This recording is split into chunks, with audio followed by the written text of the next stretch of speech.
Hello friends, I'm Dr. Seema Sute, Professor and HOD Forensic Medicine and Toxicology, and today we will be discussing about National Medical Commission Act which was passed by Government of India, and this is the part 1 video we will talking about. In part 2 we will be discussing in length about Act and rules. MCI, which was enacted in 1933 and which was established in 34, the main function was to determine uniform standards of higher qualifications in medicine and recognition of medical qualifications in India and abroad. This was repealed and modified in 64, 93, 2001. Later on, in 25th September 2020, the apex regulator of NMC has been established in India after abolishing MCI Act in 2018.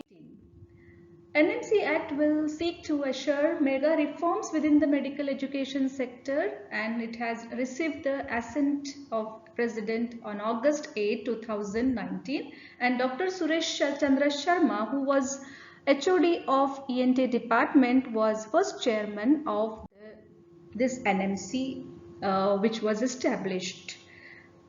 In part 2 we will be discussing about Act in detail, but just to have superficial idea, there are 4 autonomous boards under NMC. One is Undergraduate Medical Education Board, Postgraduate Medical Education Board, third one is Medical Assessment and Rating Board, fourth one is Ethics and Medical Registration Board.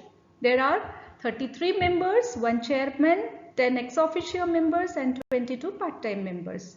It was mentioned in earlier also that NEET is the entry exam and next is the exit exam. Composition of NMC consists of 33 members, as I have said earlier, 1 chairperson which will be of medical profession, and 10 ex officio member in which President of UGMB, President of PGMEB, and President of Medical Assessment and Rating Board, President of Ethics and Medical Registration Board, Director General of Health Services, and Director General of ICMR, Director of AIIMS, 1 person representing the Ministry of Health and Family Welfare, and 2 persons from eminent institutions like JIPMER and Tata Memorial Institute and All India Institute of Health, Hygiene and Public Health. The functions of National Medical Commission is like we can discuss just a little bit. Like first one is lay down policies for maintaining a high quality and high standards in medical education and make necessary regulation in this behalf.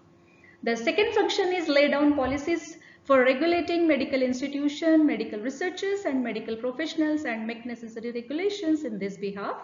Third one is to assess the requirements in healthcare, including human resources for health and healthcare infrastructure, and develop a roadmap for meeting such requirement.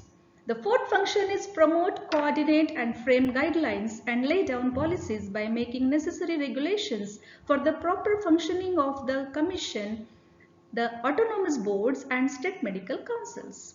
Ensure coordination among the autonomous board is the fifth function. Then next one is take such measures as may be necessary to ensure compliance by state medical councils and regulation made under this act for their effective functioning under this act.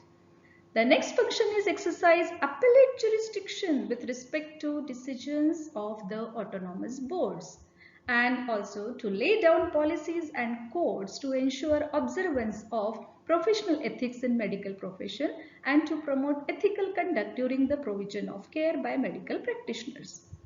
Frame guidelines for determination of fees and all other charges in respect of 50% of seats in private medical institutions and deemed to be universities which are governed under the provisions of this act.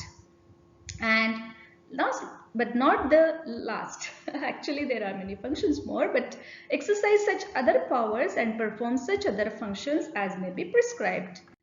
This is the website for National Medical Commissions where all the things will be done from this website, and this was about the part 1 of